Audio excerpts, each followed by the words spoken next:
పువ్వు అంది మండు టెండలో వస్తానని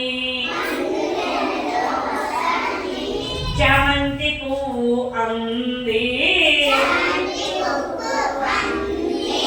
చలికాలంలో పూస్తానని